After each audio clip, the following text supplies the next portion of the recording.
Nirmala Sitharaman parliament లో చెప్పారు గత గవర్నమెంట్ పోల్చుకుని ఈ గవర్నమెంట్ అప్పులు తక్కువ చేసిందని. అంటే అప్పులు తక్కువ వచ్చాయి. ఒకటి ఈయన చేసింది నేరుగా జనం లేకుండా 2,60,000 కోట్లు పంచినాడు.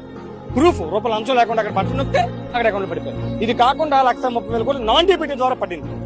అంటే అది 2,60,000, ఇది 1,30,000, 390 ఈ డబ్బంతా.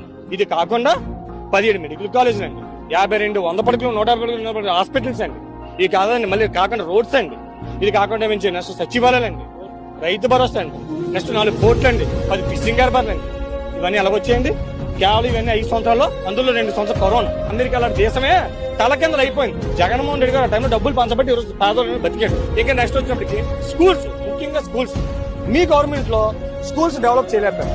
నెక్స్ట్ జూన్ 12వ స్కూల్ ఓపెన్ అయితే సెప్టెంబర్ ఆగస్టు వరకు పుస్తకాలు వచ్చు కాదు. జగన్మోహన్ రెడ్డి గారు అసెంబ్లీలో ఎప్పుడు మాట్లాడేవారు, దాన్ని పట్టించుకునే. ఈ రోజు 45,000 స్కూల్ మార్చారు. పిల్లలకి బ్యాగ్